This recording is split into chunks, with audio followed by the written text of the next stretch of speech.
welcome to another session of the Rousseau Report. Subject today, can you purchase a new current production business jet for under $15 million? Keywords being new and current production. I use a tool where you can enter the capital cost and even range requirement and model classification. And in a matter of seconds, you can see all current generation business jets, including those no longer in production. And as you can see, with a $15 million budget, there are 55 different models from which to choose. Too often, I see buyers enter the market with a not-to-exceed budget and one specific model in mind.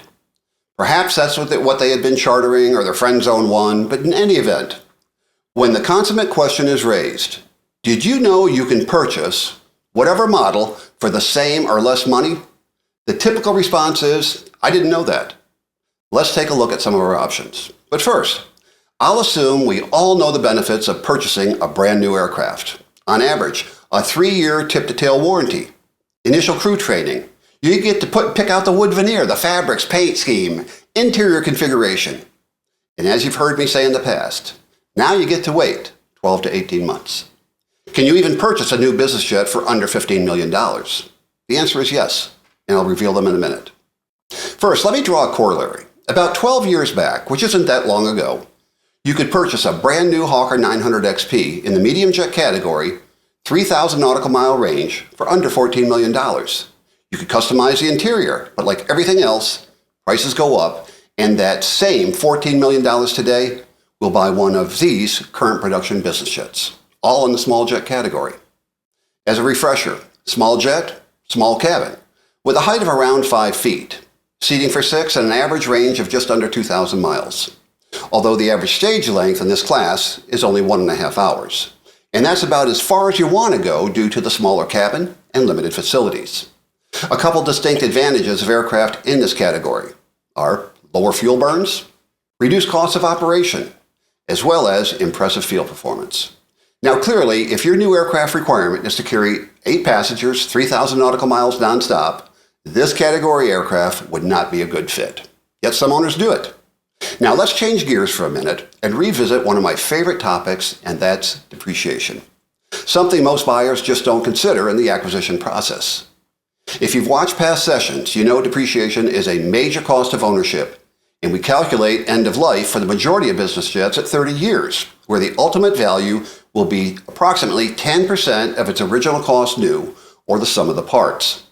Case in point, an early Gulfstream G4 that sold new for circa $18 million is now selling for 10% of its original cost 37 years later.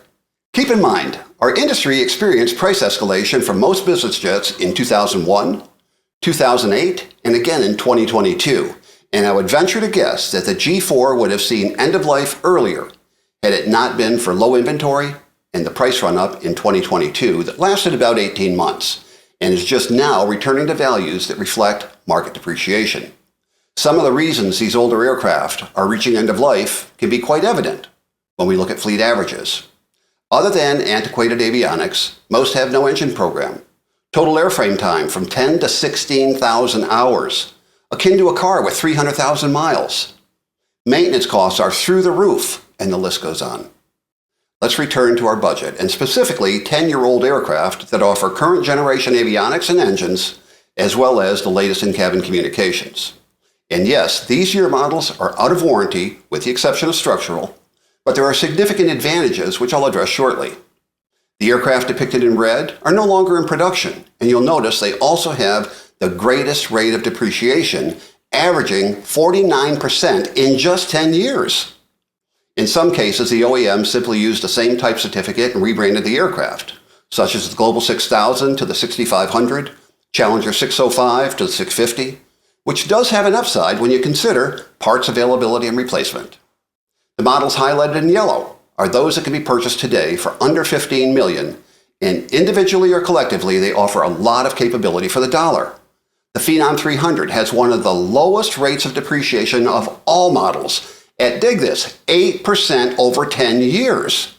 And I think its popularity shows in that 45 aircraft were traded last year, with the G550 leading the resale market with 50 transactions.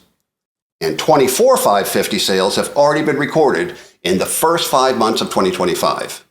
In both cases, these aircraft excel in their respective categories. The majority of these models are maintained MSG-3, and as a result, their major airframe inspection interval is every 96 months or 8 years. So they're only 1 or 2 years out of a major airframe inspection. So you, the new buyer, have 6 to 7 years of just minor inspections. As a side note, the reason for the inspection gap is some 2014 year models were delivered in 2015, and that's when the inspection clock starts.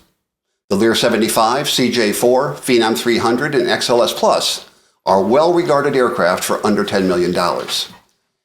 If you have a need to carry 8 passengers coast to coast, the G280, Challenger 350, and 605 are superb airplanes and will conduct 500-mile and 3,000 nautical mile missions equally as well, although their cost of operation will be more than those in the light jet category. The majority of 10-year-old aircraft here are going to have an average total time of 3,000 hours, which in the grand scheme of things, it's just getting broke in. And if the previous owner took care of the aircraft, the paint and interior should be just fine for another few years. Now, if you did buy an aircraft in 2022, remember, the majority of prices were inflated, and there were a couple of models that were selling for more than they cost new, regardless of year model. The Embraer Phenom 300, a 2016 year model that sold new for $8.8 million, sold on the pre-owned market for $9.7 million, with 2,200 hours total time. A 2021 year model sold new for $11.1, pre-owned $13.2 million. Another aircraft in the light jet category and direct competitor to the Phenom 300, the CJ4. A 2019 year model sold new for $9.7. 3 years later, it sold on the pre-owned market for $10.6. This generally only happens when a new model enters service and resells for the first time, and the buyer just doesn't want to wait 12 or 18 months. So they pay crazy money. But what's even crazier is when you try to resell it and you say, but wait a minute, I paid X. What do you mean it's only worth Y? The good news? The markets are returning to a more normal state of affairs, where the pre-owned price is lower than the cost new. So to circle back, which current generation business jet can I acquire new for under $15 million? Those in the circle. Everything else, you'll need to wait until they get a little older. And by the way, this is a list of all current production business jets, and this chart depicts how many are entering service each year. So in a few years, there will be plenty to choose from. What can you currently buy for under $15 million on the pre-owned market? A 2014 through 2017 Embraer Legacy 500, 2014 through 2021 Sovereign Plus, a 10-year-old Citation Latitude, or same vintage G280, 2003 through 2009 Falcon 2000 Easy, 2004 through 2013 G450. So if you have a budget of $15 million, there are plenty of options in every category. Thanks for tuning in. We'll see you next time.